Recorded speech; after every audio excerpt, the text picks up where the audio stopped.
Welcome to the acclaimed podcast, The Deep Dive, featuring your esteemed hosts, Andy Monitor and Drew Dinzik, powered by BetSperts.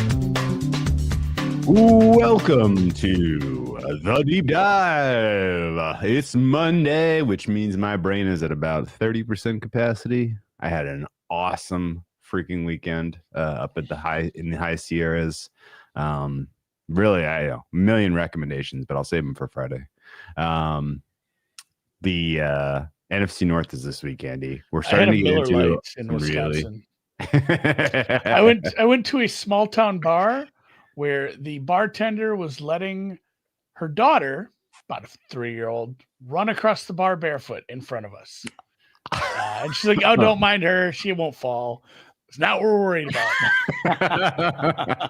It was very just, hey, here's a backwater shack bar that happens to be close to my brother's farm where you can get a Miller Lite for $1.85.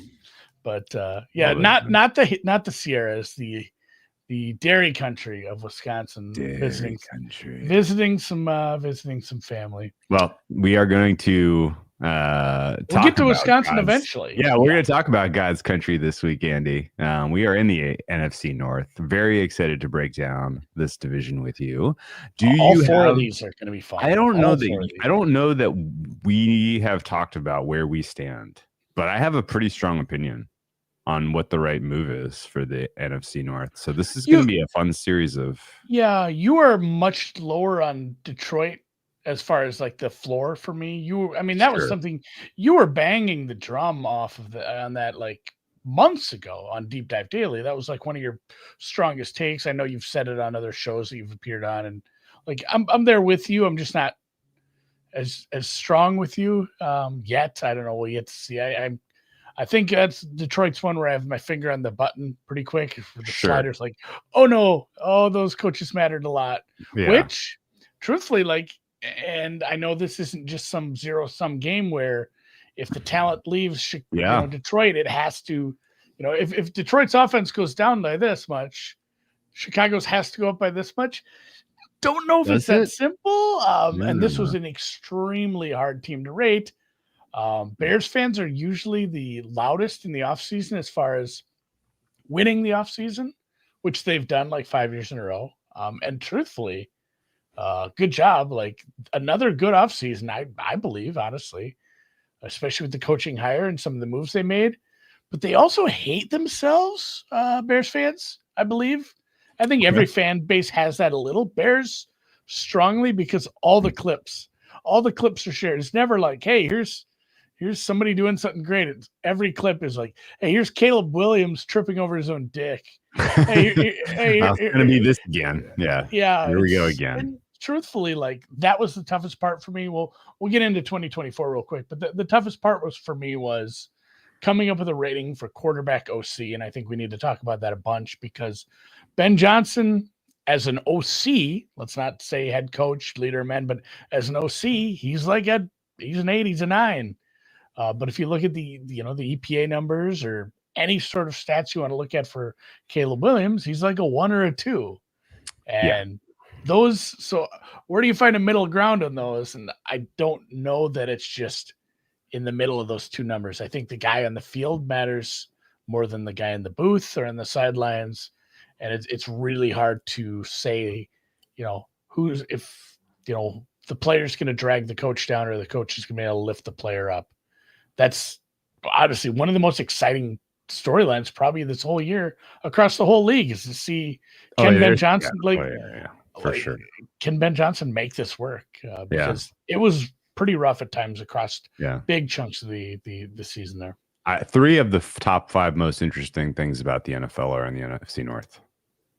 Can Goff survive without Ben? Can Ben fix Caleb? And is JJ McCarthy ready to play? Yeah, are the Vikings? Because if you plug in a quarterback who plays the 14th best quarterback, that's another playoff team. Yeah, for sure. Tough schedules around. Not obvious that you're going to get 2 playoff teams, even if you deserve to in this division, just because it's going to be tough to get to double-digit wins with how difficult these schedules are.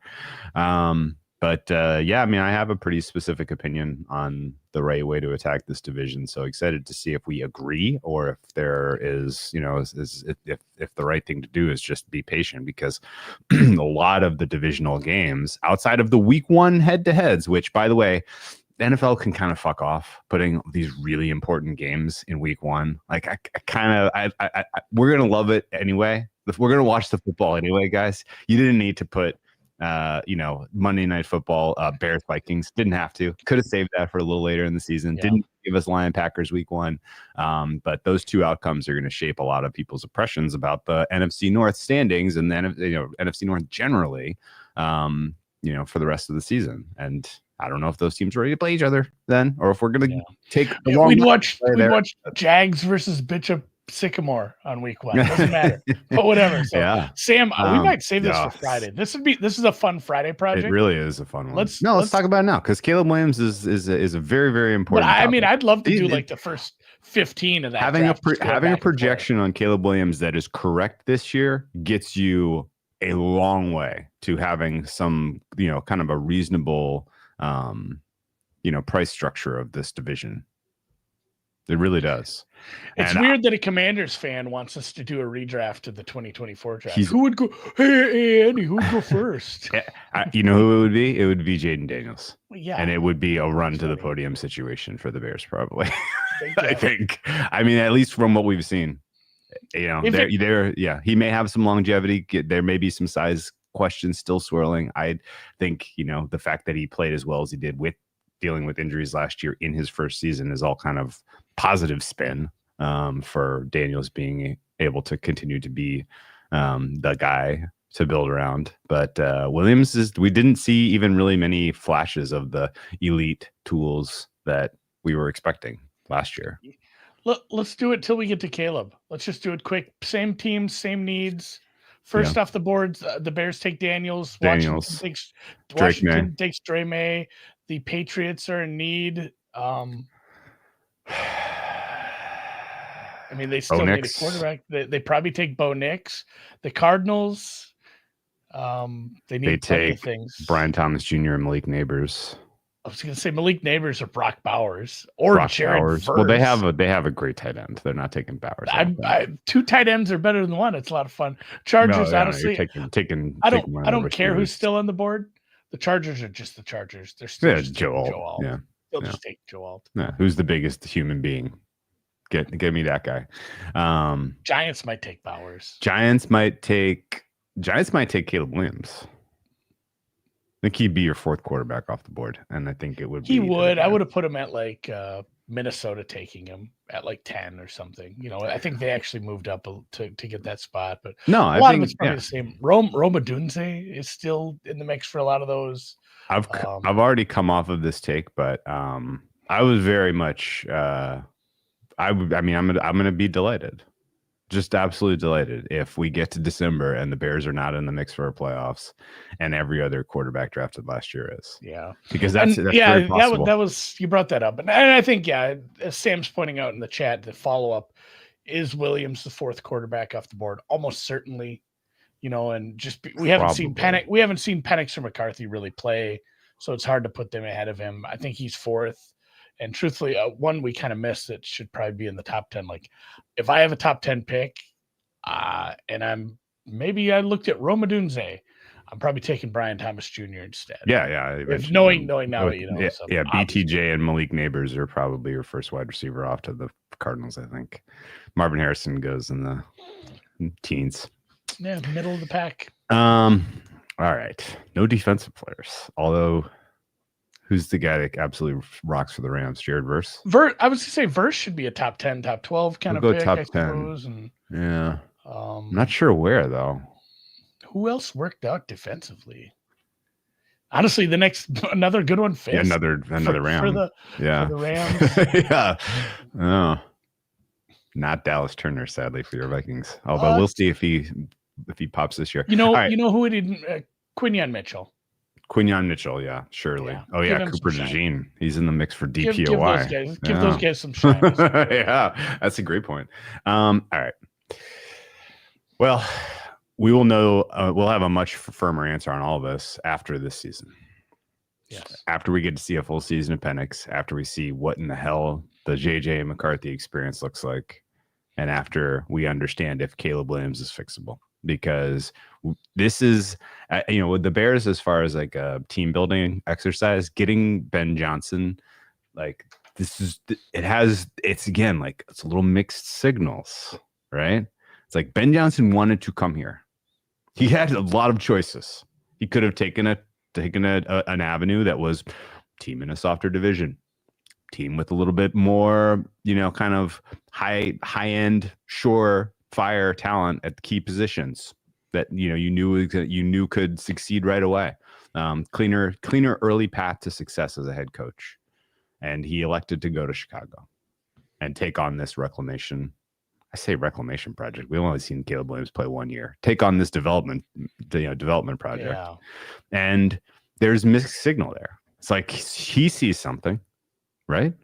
Yeah. Or he knows that he has enough juice that if it doesn't work in year one, then he can change tack. And I guess from complete outsider's standpoint here, in the same way that I kind of uneasy and uncomfortable with the decision to pair an offensive coordinator in New York with the Jets with a player like Fields, I kind of feel that way about Ben and Caleb. Caleb's strengths are not ever really aligned with like what really succeeded well under Ben Johnson's system with Goff. No. And everything you're reading is he's building an offense to use his strengths, which is what you're going to say if you are, talking to the media or if you're trying to report on this. But at the same time, it's still another one of those, hey, I said this guy's a 9, this guy's a 1, we have to find the middle. There certainly isn't Ben Johnson just scrapping everything he's ever done and saying, I have to start all over, new blueprint, have to make it work for Caleb Williams. There's a middle point where Caleb has to be doing some things, obviously, to fit a little more into what Ben Johnson has excelled at. And it's not even like what Ben Johnson's good at, it's what works, because that's basically what the really good OCs are doing. The stuff that works against what the NFL is throwing at them from a defensive standpoint right now. Yeah. And really, like, looking at the job openings, what was the best job opening? It's funny because it's roster wise and everything else wise, it's maybe Dallas, but there's a huge problem, workplace / boss problem there that I think a lot of people would just be fine avoiding. And then, I guess the Raiders are maybe a bit away, but obviously when that was going on, I don't know if we had the trade at that point. The Jets is dealing with New York's everything that comes with being a New York head coach, and that roster is a ways away. Like the Patriots, I guess, is another one that could have been in the mix. Like I always felt like this was, it was the predicted landing spot, but it was probably one of the best overall as far as the openings it had last year. Yeah, I didn't really think very hard about it, but Jacksonville don't kind of love the. Well, no, I think you have a little bit higher likelihood that what you have your quarterback of the future in New England. I think you have a little higher likelihood that you have your quarterback of your future in Jacksonville probably. For sure. Dallas, you mentioned. The fact that you get a kind of a fresh start with the, presumably a like-minded GM in New York for the Jets would have been interesting, at least to think about. So yeah, I mean, you're right. I didn't mention none of the jobs Saints, were that good, guys, because they aren't in the same league as the other job openings. Yeah. I don't think that was a tough one. But I mean, even then, like you want a job for what is your ultimate goal? Like, it's an easy division. You can probably have that job for 15 years if you want it. Yeah. Also, you can be really bad for 3 years, and you're not on the hot seat at all. Yeah, weather's you like gumbo. Yeah. It doesn't get that cold in the winter. All right. I guess I just generally I'm a little like I'm not. My downgrade for Goff and the Lions offense was bigger than my upgrade of expectations for the Bears and Caleb Williams because I don't love the fit. Don't love it. And it's just never going to be a zero sum.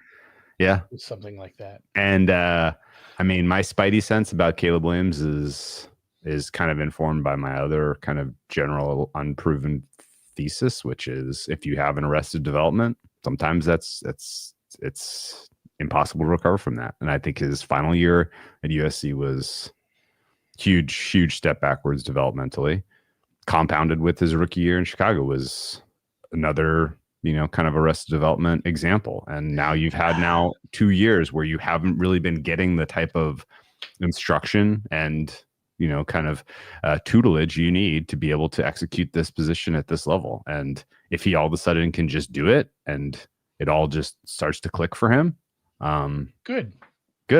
But I sure should need to see it.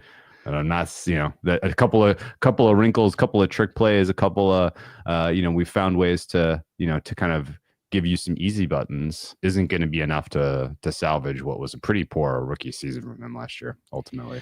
Yeah, and I wish I could find this exact quote. And truthfully, it was more about the context and the subtext of the quote. But they asked Ben Johnson about Caleb Williams' rookie year and what he can use from that to build on it. And in the nicest way possible, he basically said it was a wasted year.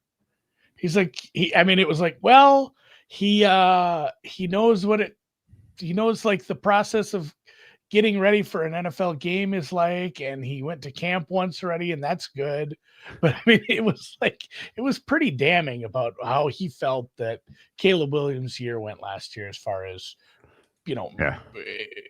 prepping him to be a better quarterback than he was, and, developing him as a quarterback and as a passer. So we will see. And I don't have a lot to say about 2024, except that it's crazy to have such a huge fun game be such a weird pivot point that you'll remember for the rest of your life.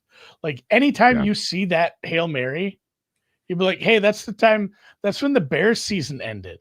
And they lost 1 billion games in a row after that because they were looking a little squirrely heading into that. It's like, hey, this could be a team that's, in the hunt late in the season because they're not losing, the losses aren't bad and they've got some wins and they're playing tough. And, there was some defensive injuries, the offensive line playing as bad as an offensive line can play as far as, pass production goes, wasn't helpful with a young passer.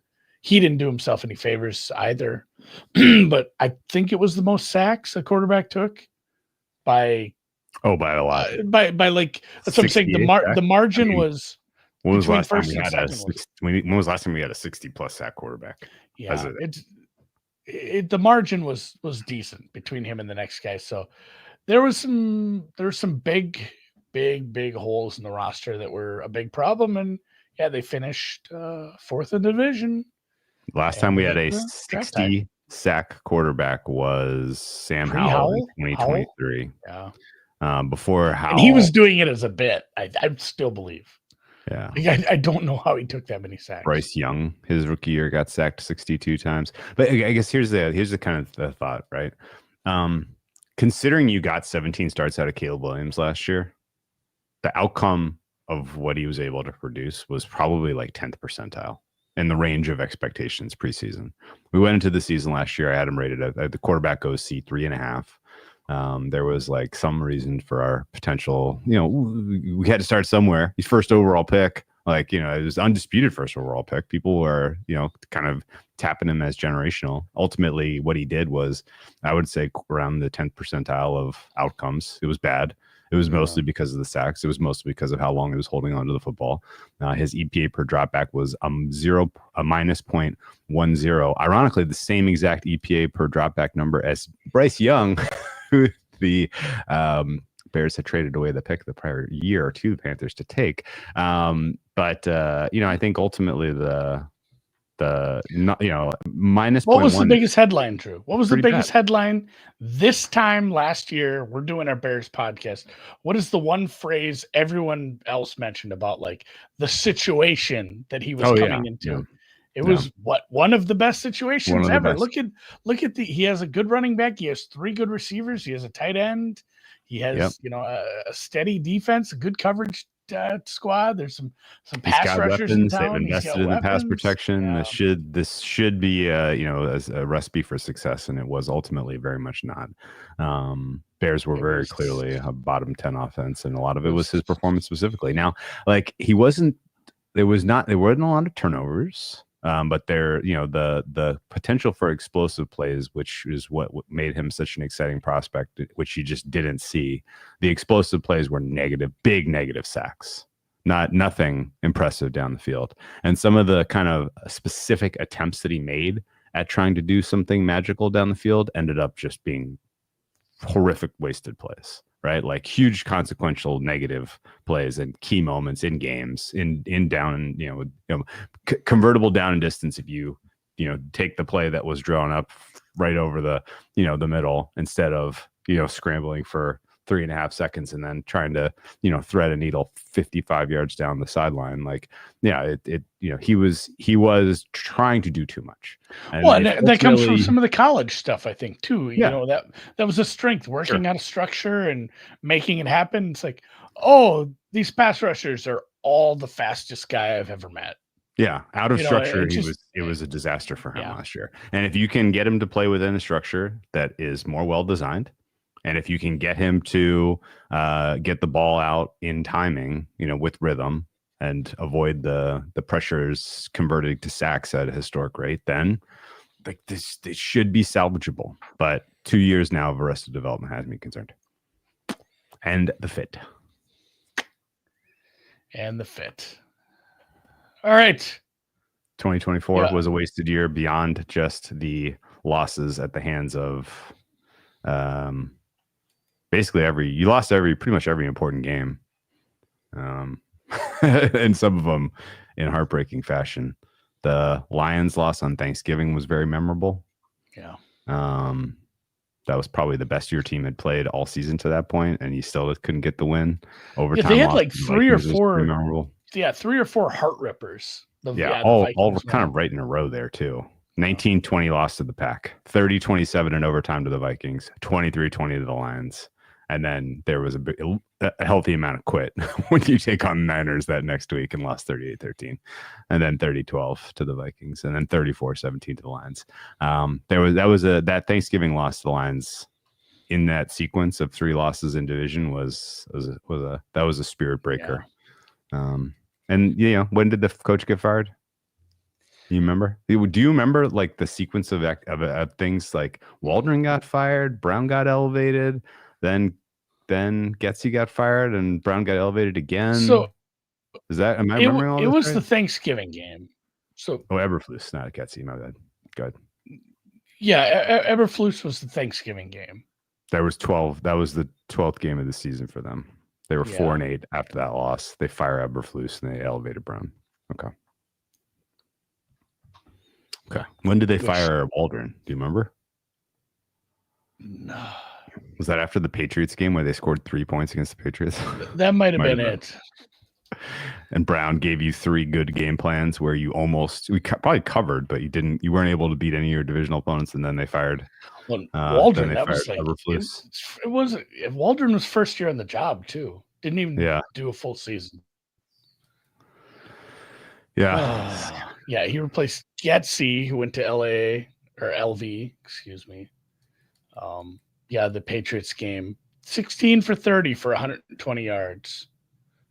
He was sacked 9 times by the Patriots. Shout out Ferris Bueller's mom. 9 times. That was November 12th was the byline for the firing. Where does Brown rank in your interim head coach power rankings? I don't have those. It's always funny when we're talking about who was it the other day where we're like this special teams coordinator, and it's like, hey, this guy was the interim head coach. Yeah, he was the Panthers coach for like 6 weeks. I love that as a new trend where they're just like, fuck it, special teams coach. You're the head coach. Go get some red, buddy. Go get some. Go have fun with this. So, we talked about off-season champs. Is going to make us want to keep you by accident.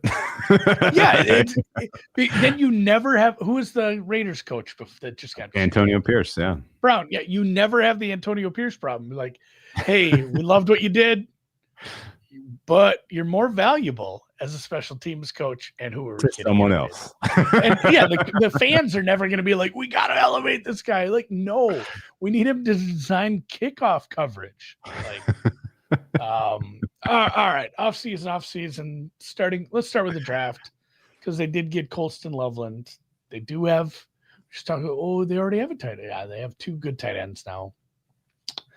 Hopefully, stays healthy. Luther Burden in the 2nd round. That was a guy that got looked at as a first-round talent as well. Good slot guy. A lot of people think that was he fell a little too far, and that was a very good pick. We'll see. He ends up with a better offensive coordinator than we ended up last year for Odunze. And then Ozzie Trapillo, a huge-ass dude from Boston College. Dad was a huge-ass dude from Boston College who also played in the league. And putting the cart way before the horse, there is a very decent chance he is your starting tackle based on the camp reports right now. Oh, really? Who's he beating out? It was kind of a three-way mix there. With, really? God, who was the other guy? Darnell Wright, Braxton Jones, and Trapillo? Yeah. Darnell. Really? Well, Darnell Wright is your right tackle. Your left tackle. Braxton is going to make it. Braxton Jones. Yeah, I mean he had the broken ankle at one point. He's kind of like your incumbent, but who's the other one? The BYU kid, Kieran Amagadou. He's been sitting out. He had the quad injury last year. He's been hurt in preseason, and then the 2nd round guy. It was, hey, you played for BC.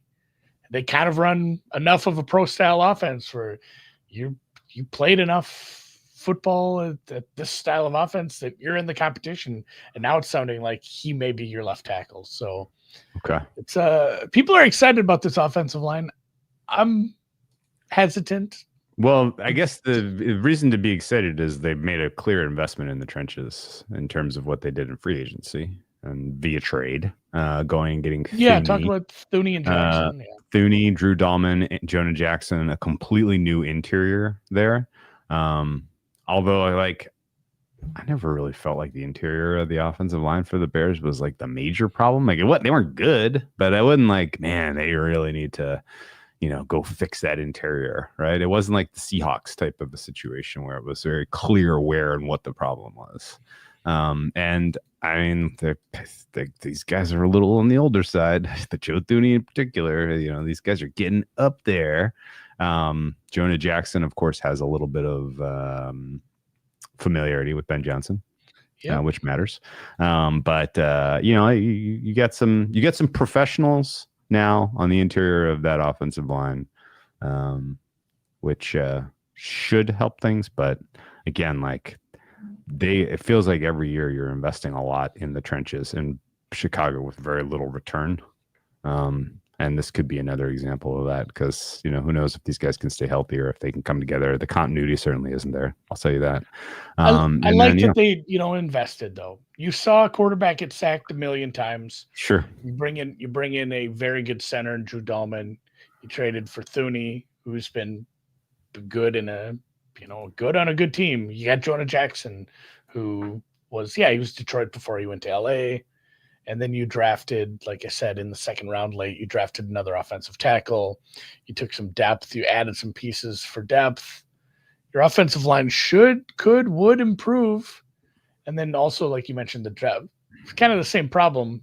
The other side of the ball, you got Grady Jarrett, who is, I don't know, this is the kind of guy who, it's a veteran presence. It's he's been there. He's played on some good teams. He's 32. And he's had some injuries as well. Montez Sweat, you end up getting him the other year. You have some names, though. You have some pass rush names. Although the pass rush wasn't that horrible, for my money, looking at the defense, the run stop was really, really, really bad. I had this as I got to find my number for that. Last year, the end of the season, my run stop number for this team was 1.6. And some of that was injuries to safeties. And the fact that you had, some linebackers who were better in coverage than in run stop, but all up the spine, that was a problem. And they were a team, we talk about this on the other side of the ball with like the Bills. They were a team who was trailing often. Yeah. And had teams running against them, but they gave up some spike games too, where it's just like, hey, this team ran amok on your ass. So I'm gonna put my hand up and say that particularly down this home stretch, I think a lot of that was effort. It was a quit. Yeah. It was quit. Your head coach, your defensive head coach gets fired. The season's not going the way you want it to go. We're not putting our livelihood at stake here for this team. Not now. But yeah, you're right. Their run stop was piss poor last year down the stretch. I liked the Deo Odeyingbo. I was gonna make you say the name. Signing. That one was nice. Grady Jarrett, I could pass. In fact, if he gets beat out by Shamar Turner, a second round pick, I'm not gonna be shocked. That's what sucked. They paid those guys like the same. Whereas, one signing very, very positive. The other one, I'm like, what? Okay, all right, good luck. But I think you have a nice pair of edges with Sweat and Deo, and yeah, your linebacking core long in the tooth, real long. But they don't have a ton of tread on the tires, or they don't have a lot of wear on the tires from last year, at least, because they didn't play deep into the season. Safety's solid, but almost no investment at all, other than a bunch of chip cheering chance kind of shots in the secondary there in free agency. So a lot of guys that you brought in at the end of free agency for cheap that are probably not going to make the team. Again, a couple of sneaky ones that this isn't moving the needle a lot, but it's helpful. Devin Duvernay is a very good returner. Yeah. It never hurts to have a very good returner. This was a good special teams unit. Yeah. That helps. And Case Keenum.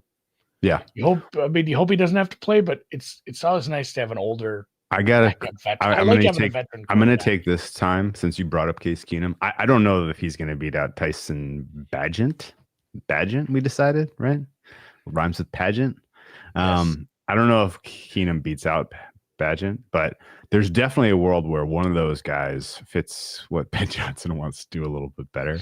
And you can you could convince me that 17 healthy games out of Caleb Williams goes less well than if he gets hurt and they end up starting one and the expectations go way down and then one of those guys plays well in Ben Johnson's system. I'm going to be like, yeah. Do you remember last year when there was rumors that Bagent was, like there was a locker room schism and Bagent was like saying I should be starting or something. It turned out not to be true, but I remember it was going so poorly. I'm like, well, I mean, I can see that.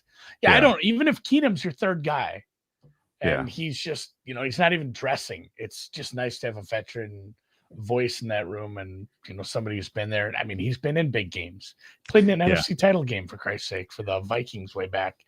What do we think of Birdie's point here? This is the biggest point on both sides of the ball is Ben Johnson and Dennis Allen existing and playing or existing and coaching on this team. That is the biggest offseason investments were coaching for sure. And the fact that you can get those guys, the fact that you're allocating your resources to paying the good coaches should be a positive. I don't know much about Declan Doyle, the OC. I'm assuming he came from Detroit. Is that right? Well, they got the other. I was going to say Detroit tight ends coach for the Denver Broncos. Oh, interesting. So Denver. Ben Johnson, nice, interesting little call by Ben Johnson.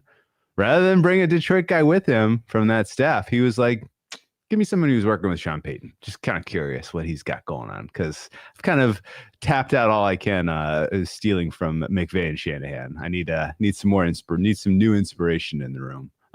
Which is again, like if you had said what would give you high confidence that Ben Johnson is going to be a good head coach and continuing to be a good offensive, innovative mind, I would tell you the answer is he was able to develop really kind of modern, well designed, well schemed, passing offensive forward football without having come from the McVay or Shanahan tree. Which is to say, he was able to just look at what they were doing, understand it, and then apply those lessons in an original way in Detroit, which is like the sign of a very, very good, smart person, from what I can tell you. And it should continue to evolve if he's now working with somebody from Denver. I'm fascinated to see how it continues to evolve, surely. But yeah, well, other people yeah. sniped, like, kind of his number two. One of them was Tanner Engstrad. Like, he got sniped by another team. He didn't have a chance to steal some of his guys. He ended up with the Jets as an offensive coordinator. You're not gonna, I guess you take that job over one where you're not calling plays for sure. Although he did bring Antoine Randall with. Okay. From the Lions. He was the wide receivers coach, as well as, I guess, Mark Brunell stayed, but JT Barrett as well. Remember him? Not that long ago. I mean, not that long ago. He had a very short NFL career. He had a cup of coffee. Yeah. He was an assistant QB's coach for the last few years, and he went with as well. So he brought a couple of the guys that he liked and trusted on his offensive coaching staff. And yeah, I think it's great that they invested in the offensive line. It's awesome they got a couple of pass rushers, but the biggest moves are clearly the coaching hires. And yeah, I guess as it stands now, with Caleb and Ben Johnson, the two biggest questions in Chicago, let's say I have high confidence that Ben will succeed there. Yes. And with Caleb, I'm low confidence that he's going to hit the ceiling of the expectation of the first overall pick. Even with Ben Johnson. It begs the question.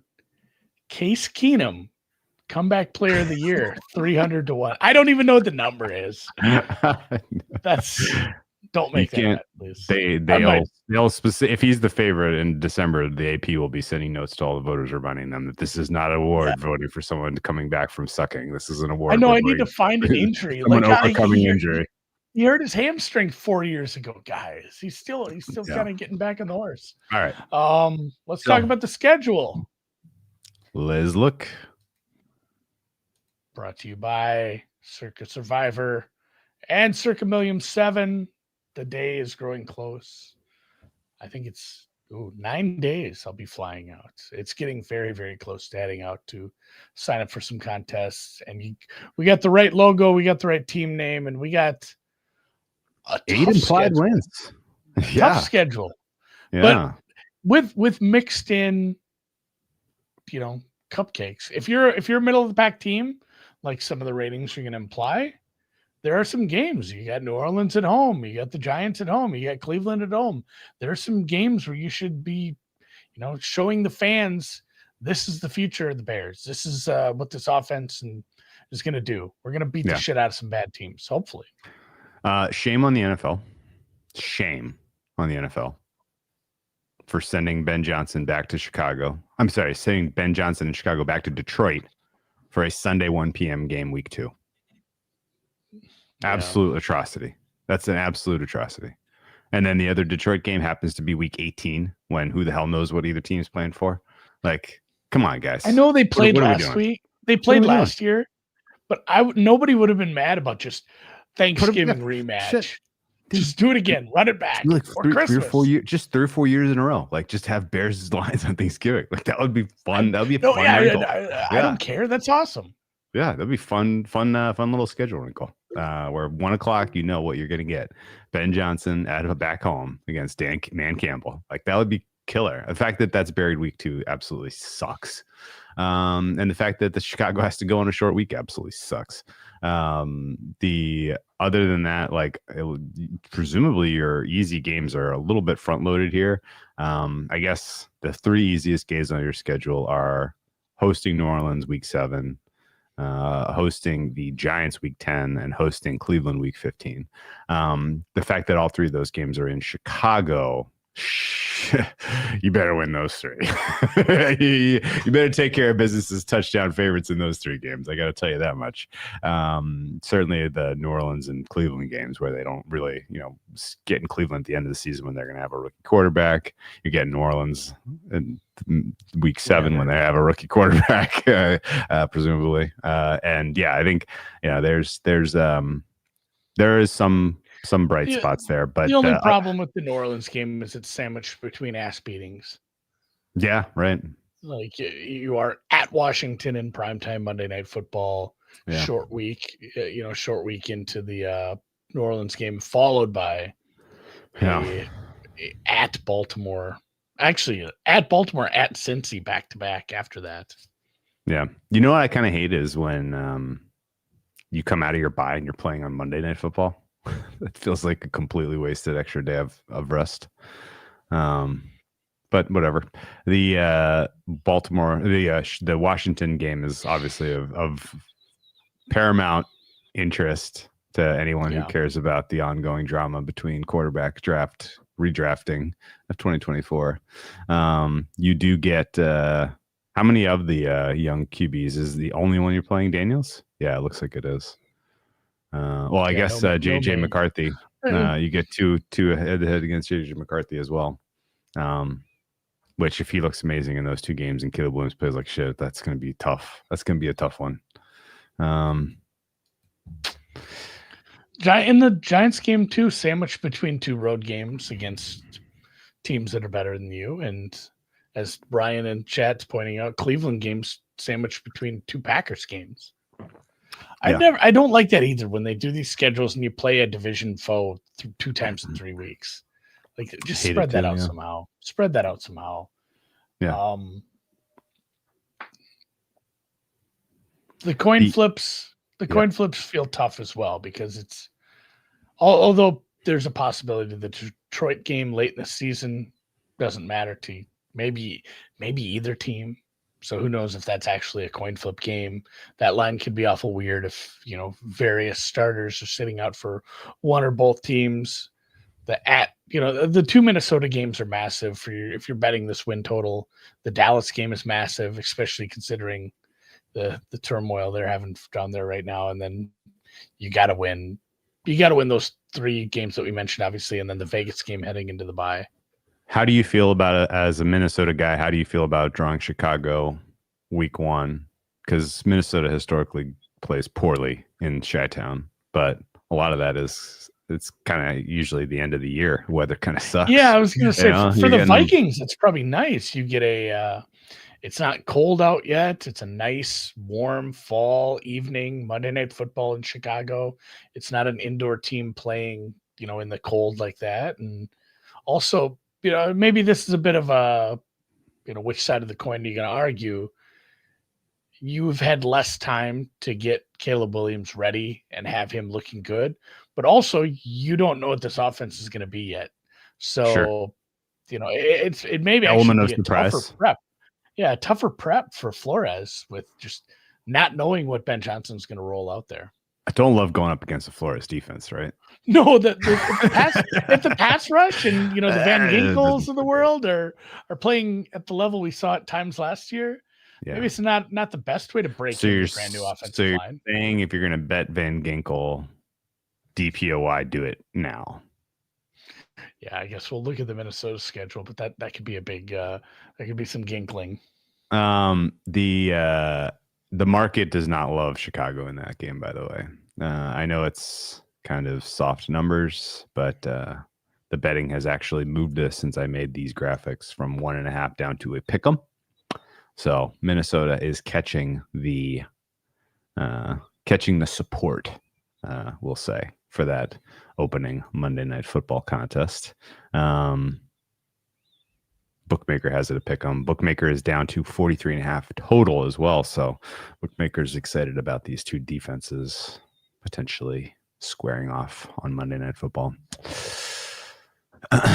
Any other schedule thoughts? It's tough. It's just a tough schedule because you got so many games in division that are they have to be they get sprinkled throughout, and they're going to be very tough. At Philly, tough. At Baltimore, tough. At Washington, tough. It's kind of funny. Your toughest opponents out of division are all on the road. Yeah, not Niners. Your toughest opponents out of division are all on the road. Your toughest, your weakest opponents out of division are all coming to you. So it's a little bit of like this week in, week out, you could have some serious market overreaction one way or the other. Does that kind of jive? It feels like you could have we finished with a winning record at home. We're 5-4.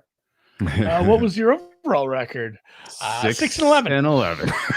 Yes. 6-11, guys. It Yeah. was really it was fun. Otherwise, we beat Vegas, and that was it. Yeah. Yeah. If Minnesota has anything at quarterback, you have 6 extremely tough divisional matchups. And then, as you mentioned, Baltimore on the road, Washington on the road, Philadelphia on the road, and San Francisco on the road as well. So, I mean, that's 10 really hard games right off the bat. But at the same time, I don't know if this is a toss. You know, if we want to talk Circa Survivor here, it's a bottom. It's a bottom 12 team. So it's one of those. Keep them holstered. Keep them holstered, though. You save it. I think it is maybe that Cleveland spot where, you know, I don't know if I'm pinning my hopes to the Bears early. It's week 7. I know New Orleans is bad, but I don't know how much I want to use that as a leverage spot early on when you can just save them and see if you need it. If you need them late, hey, do I need this team? Do I have to use this team? I've got that Cleveland spot in week 15. Yeah, there's a world where that's Dylan Gabriel under center and Cleveland is 12-point dogs. And you're going to be pissed if you've already used Chicago that week, I think. Yeah. I don't know. Ryan's saying this Vegas will almost be a home game. Have we noticed that about Vegas games? It's not as bad as SoFi for Chargers games. No, you do have a lot of home. You do have a lot of people traveling. There's a lot of Chicago support in Vegas specifically. I noticed that a couple of years now. And we've seen it. I think just cold weather cities travel better to Vegas for football because it's like, hey, it's December. You guys want to go sledding in some hill in Minneapolis, or should we go to Vegas for the weekend and watch the Vikes or the Bears? Or when you have these towns that are just awful to live in when it's November, December, it's a lot easier to talk yourself to going to Vegas. I recall the Bears tickets having like a massive premium at the Roomba in the desert a couple of years ago. And I would guess that if you look at all of the home games for the Raiders this year, the most expensive ticket to procure is probably that week 4 game with Chicago in town. Yeah. The Chicago folks, man, they love to gamble. They love it. And they love to bet on their team, which is why there's always a freaking premium on Bears futures. And when we get to that price point, it's going to be impossible to make a case to bet on anything positive when it comes to Bears. Let's go through the ratings. If you're done with schedule. Again, exceptionally difficult exercise. Exceedingly tough, particularly because the first and most important number is a stab in the dark. The data would tell you Caleb should be like in the 2s, I think, but I had to go a step above because let me tell you exactly what I did. I'm expecting that the presence of Ben Johnson is going to slide Caleb's median up half of a standard deviation. That was what I ended up with. And so he is a 3.9. 4.25. Okay. Kind of the same thing without as much nerd talk. No, I mean, I just looking at my rating for Caleb and using last year's stats, it's like if we went in the same situation, I'd expect like the 28th best quarterback in the league. Yep. Only worse by like Cleveland and New Orleans and some of the real bad situations. So he played that poorly, and it's hard to mix in the offensive line stuff as well. But I just have so much respect for Ben Johnson. Has to drag him up quite a bit. So same kind of thing. 4.25. Skill group, also tough. Really Very good tough. tight end room. Pretty good looking wide receiver room. Like better than average, but not like great. And then the running back room is highly sus. As I'm distributing targets and touches, there's a lot of among the interesting and exciting and good. So I ended up at 5. That's funny. Me too. Exactly at 5. It was I did a lot of work on this back and forth, and it's like, man, I like these wide receivers, and I think Burden's going to be good. This is a really nice spot for him to fall into. They actually have, not horrible depth. I love the tight ends. You get to the running backs and it starts to come down a little. I think when I went into it, I looked at the names and I thought it'd be higher. And then I ended up looking at what I consider, this running game to look like. and just the lack of production at times from Odunze, and the fact that one of the guys I love, I've never seen play in the NFL yet. Yeah. So ended up middle of the pack for me. DJ Moore is probably one of the most interesting cases specifically of wide receiver ones in the NFL, because he wears his heart on his sleeve about the way he's being utilized and the quality of the quarterback play from what I have seen. And if he is happy and engaged and it is enjoying Ben Johnson's work developing Caleb Williams, then this goes up. It just does, because he's that, decent of a game breaker.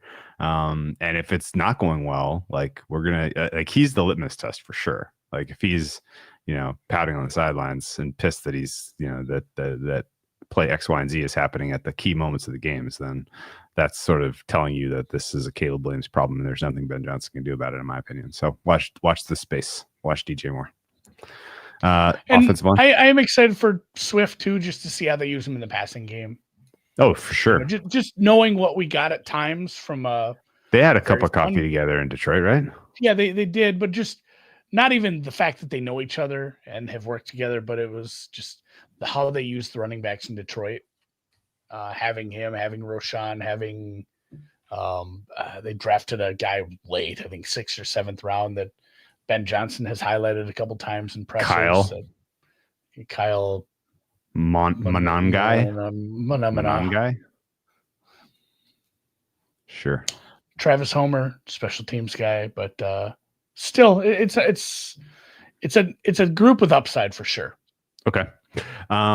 Offensive line was very, very tough for me as well, because age swirling in the back of my head, left tackle questions swirling in the back of my head. I ended up at a 5. What about you? 5.5. I just couldn't. I couldn't make it below average. Just looking at last year where I had them to end the year, and considering it was higher too. It was higher until I realized, like, oh, we're really going to start a rookie at left tackle at this point. Like, it's not that I have a problem with Darnell Wright, but every spot now has probably some question marks outside of Dahlman for me. Love Dude Dahlman. Everyone else has minor question marks, and there's a rookie starting at one end. So it's above average to start, and it can move up. But again, it's a bunch of people who the other thing that knocked it down for me, a massive lack of continuity. Here's a bunch of guys who have not played at all together. I've heard people make cases like this is a top 10 unit. I'm not seeing that. No. Not. And actually, I wanted to mention one thing. We were kind of glossing DeAndre Swift a little. He was the worst running back in the NFL last year. His negative impact on plays where he was running into neutral boxes or with heavy formations was very apparent. I know, but I want to blame the play calling, because maybe if we could move on and we find out that Roshan Johnson's he's got a little something, and this Kyle Monangai has something. 7th round pick, though. I don't know if I'm counting on Monangai. But yeah, like, if we can move past the what I wouldn't hate, Andy? Get James Cook out of Buffalo. Go. Just somebody should have gotten James Cook out of Buffalo. Buffalo has good running backs down their depth chart, and they don't want to pay Cook. Somebody go get him. He would have fit in great here. Does James Cook seem like he doesn't want to be in Buffalo? Did I miss something? He would have fit great here. Anyway, Swift, I'm done. I'm kind of done. I'm over. Another one we didn't mention, Eric Bieniemy here running your running backs room. You could do a lot worse too. So. That's true. So my overall offense was not glossy. I'm at a 22 out of 32 for overall offensive rating. Defense also still very, very challenging. 19th for me. I'm a lot rosier on this defense than I ever would have imagined, considering the numbers we got last year. And I need to maybe take a little bit of steam off of these and see if I could find the right answer. Your run defense, I agree. At the end of the year, it was bad, but coming up with all of the, combing through everything and looking at player by player here, I'm at a 4.3 for this run defense. I think it's going to be a little bit below average, but not by much. Where are you? Yeah, like I said, I was at a 1.67. I brought it up to a 3.5. Some of it was injury, but you still don't have good run-stopping linebackers, and I still don't believe in the defensive interior. I talked to Noonan about this because anyone who knows Ryan Noonan, he spends a ton of time. He's one of actually in like his first year ever doing it, asked to do it. He's one of the best IDP fantasy analysts in the nation. I think he finished like second or third as far as accuracy doing it so and anyone who follows his tackle props knows that too. So I kind of asked him too. And, a lot of it was Brisker missing time. He mentioned Kyler Gordon missing some time. So like you have some elite guys in the third level helping with the run stop that missed some time that really affected it. But I mean, he just said that same thing with Edmonds and Edwards had a bad year. He said Edmonds is a better coverage linebacker than run filler, and it's just a weak interior defensive line. I don't know that the weak interior defensive line has been fixed enough to bring it up that high. So I'm still a little lower than you. Interesting. Okay.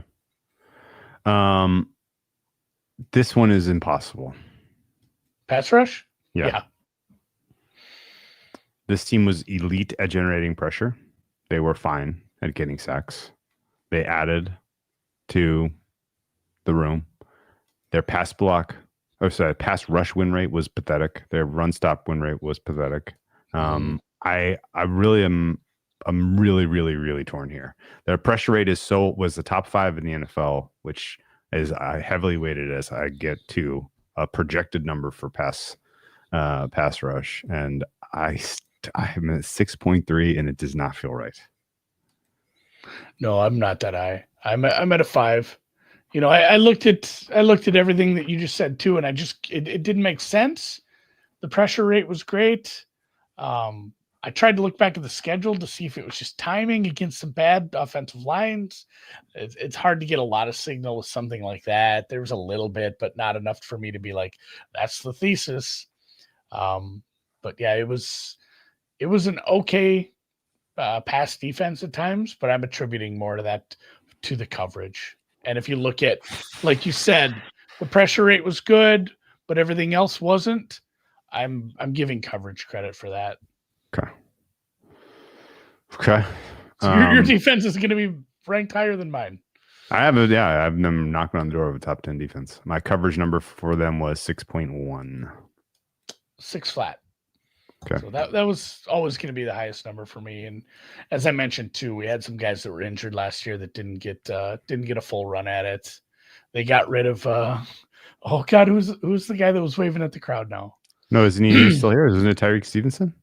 Was that him? I thought they got rid of one of the problems. Maybe it was Tyreek Stevenson. I think he's still here. Yeah, he's very much still here. I thought somebody else was waving at the crowd. Maybe I'm wrong. Someone will have to correct me in the chat on that. But Jalen Johnson being hurt is a problem. Tyreek Stevenson. Damn it! I thought it was a different corner.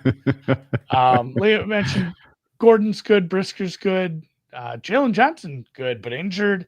A little bit of an issue with that was several weeks ago. The Jalen Johnson injury news was he'll be back in a couple weeks, and now it's like he'll be back before the start of the year.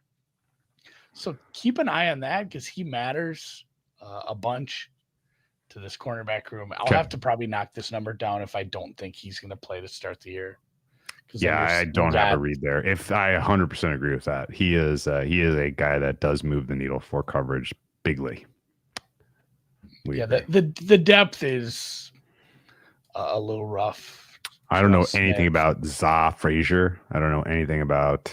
He's a rookie. I don't know anything about any of this depth at all. And again, like I mentioned, you swung on 5 guys in free agent secondary who are probably all going to not make the roster.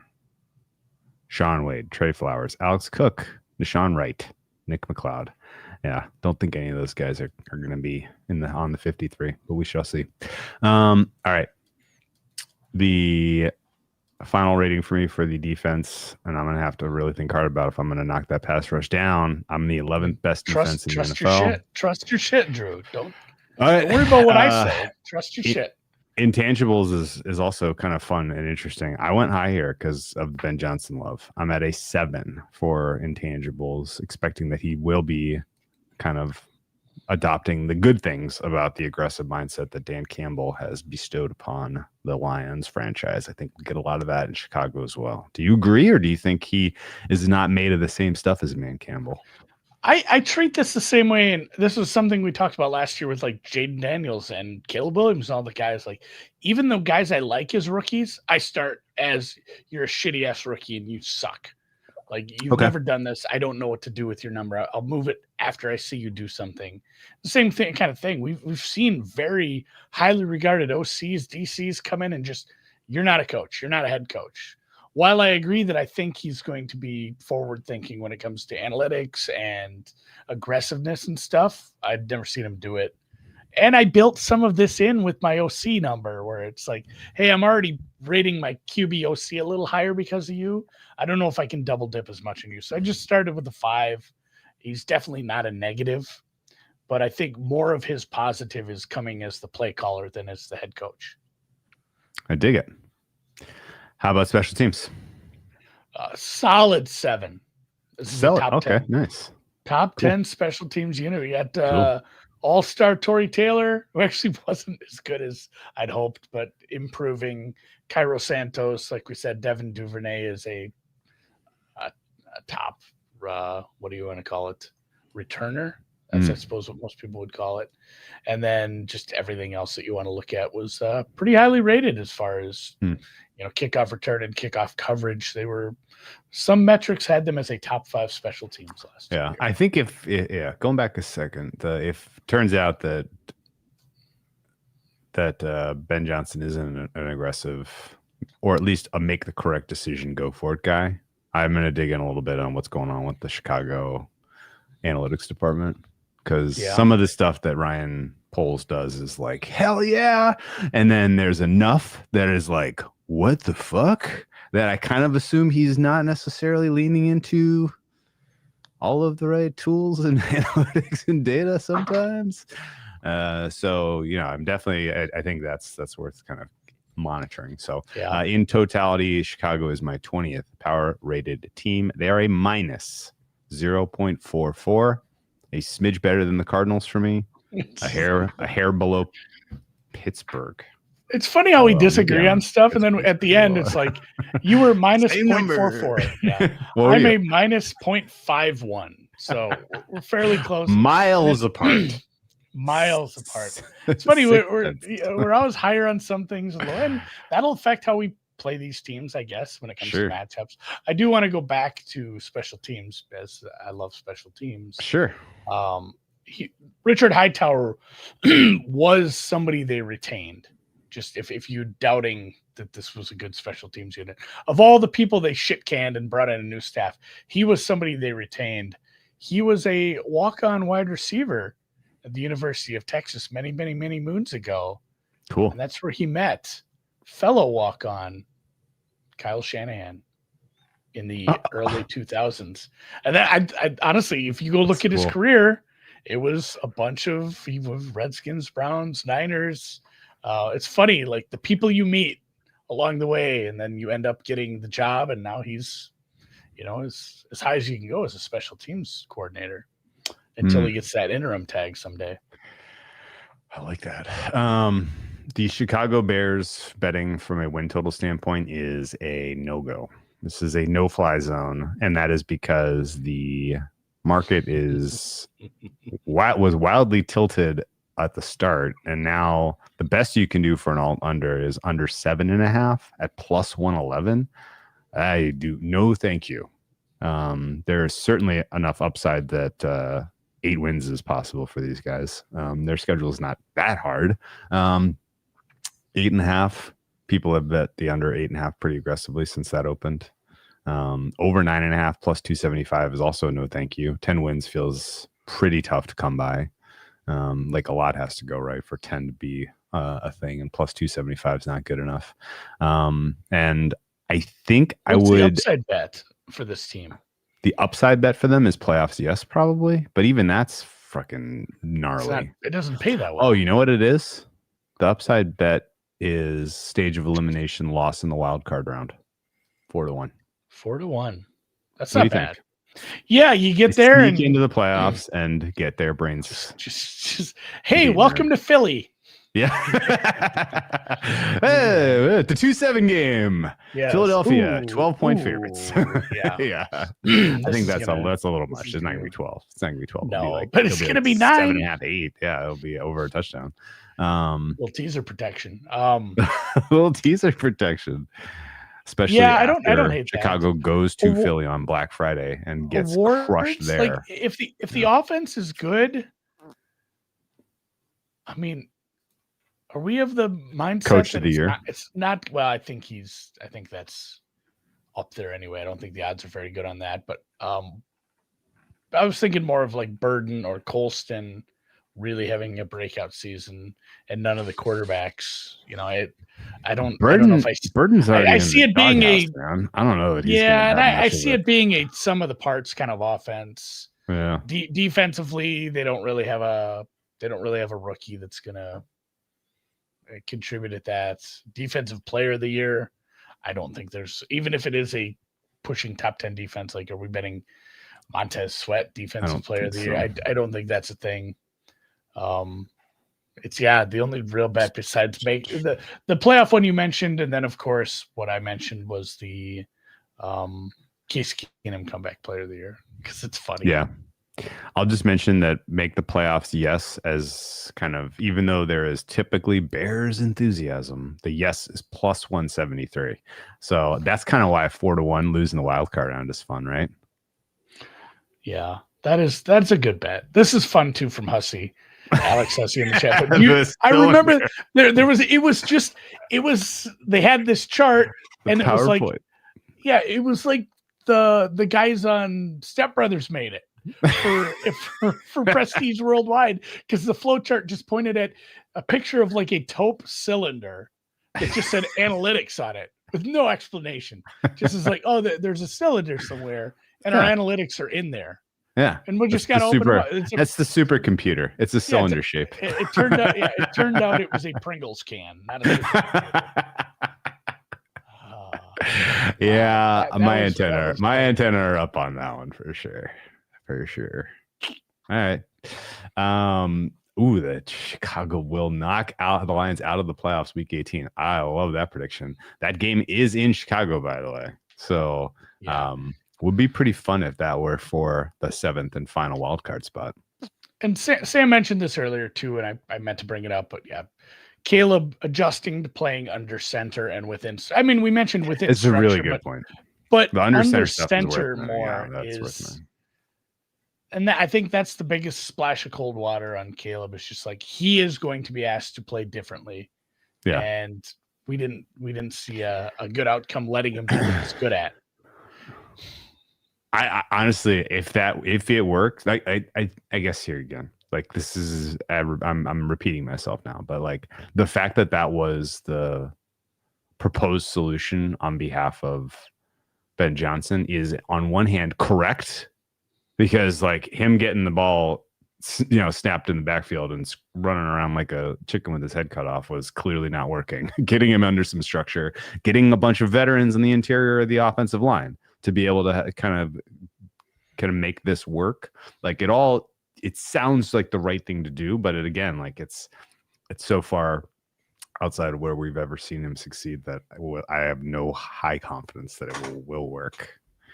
So yeah, it's a tiny little box to make this work, I think, which is sad because they've been waiting for a very long time for a 4,000-yard passer in Chicago. Forever. Literally since the dawn of time. Yeah. All right. You want to know what his odds? That they have a bunch of fun season projections. I think it was mentioned. I told you that I just read The Jungle, and that's mentioned in the book in the early part of the 20th century in the Chicago stockyards, how the Bears have never had a good passer. I like that. It's an old ass team. Guys. Caleb Williams to have 4,500 passing yards in the regular season is, you want to guess? I don't know why 4,500 is the number. 3-1? 12-1. 12-1. Oh, that's 45, you said. Okay. 45, yeah. That's a pretty big It's a pretty big number. That's like it. Yeah, that's elite numbers. I don't understand. 17 games. They keep doing funny, weird stuff with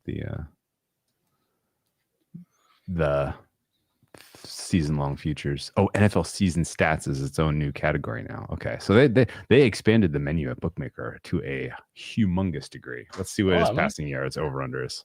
I have to go look. Caleb, this all happened while I was traveling because when we were looking last week, it wasn't even close. His yardage total is 36,000.5. 3,600 and a half. Over under juiced -115 to both sets. So market says you will have to wait another year for your 4,000-yard passer, Chicago Bears. There's always next year, guys. Every team. 31 teams. There's always next year. And this is this our highest rated number 4 team so far? It is a hair above Arizona for me, so I think yes. I think this is our best Monday team. So take heart in that. This is definitely better than average the Jets. team. Definitely better than the Giants. Definitely better than the Raiders. My Raiders number was -1.82. Yeah. So yeah, this is your best last. The best of the worst. The best of the worst. Lousiest of the best. I think it's actually going to end up being the best of the worst. I would think so. We have some trash every other division. Oh, yeah. I was going to say the AFC West is very good, but you mentioned the Raiders are below this team. So, all right, let's call it a day on the Bears. We'll be back tomorrow with the Minnesota Vikings. Yeah, and double dipping again on Wednesday as I am being called to be Father of the Year and go to the water park on Thursday. Congratulations again. I haven't been able to mention that to you, but Father of the Year award. Yeah. Congratulations. I'm sure it's just an honor to be nominated with the other fathers. Just got a snap from the waves. I don't know if I should open this in the air.